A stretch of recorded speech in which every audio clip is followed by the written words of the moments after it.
All right, welcome back for the last bit of information I'd like to share with you guys for Module 2. And it's actually something that we're going to be going over the rest of the semester. So what I'd like to talk about is the National CAD Standard.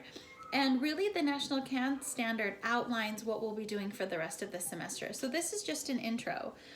But one thing I want you guys to think about, so remember we looked at our room, all the different details, and now we've got like this giant plan set that we have. That wasn't dramatic, let me do it from here. We've got this giant plan set we're working on. What the National CAD Institute does is it really just helps us organize all of this information. So if you're an architect working in Utah and you transfer to like California or New York City, that you'll be able to jump into a plan set and there's some sort of cohesion and order as to where things go.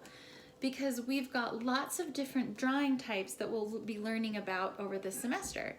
So it wouldn't help on a project this big just to label our drawings like 1 through 100, but rather we organize them by section. So all of the floor plans are together, we've got our sections together, interior elevations together, and we even organize depending on discipline. So all of the architectural drawings go together, structural drawings, mechanical, you guys get the point.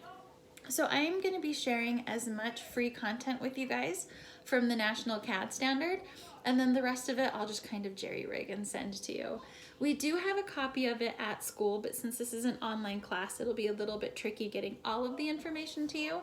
But this is what these conversations are for, as well as some PowerPoint stuff.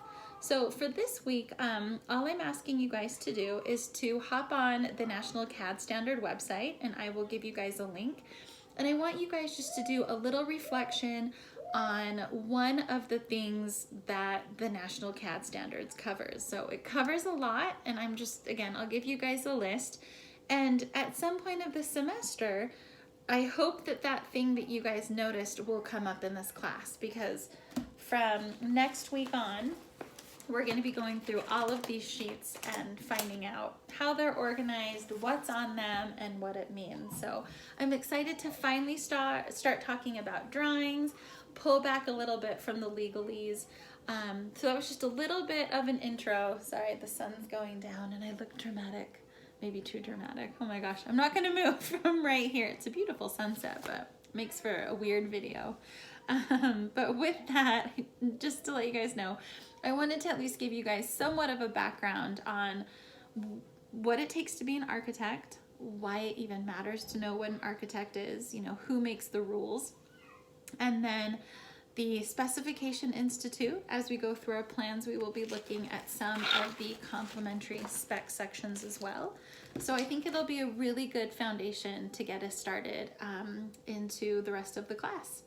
So with that, I hope you guys have a great week. Sorry, I was off to a little bit of a late start this week. I will extend your deadlines to kind of recognize that I had a little bit of a late start.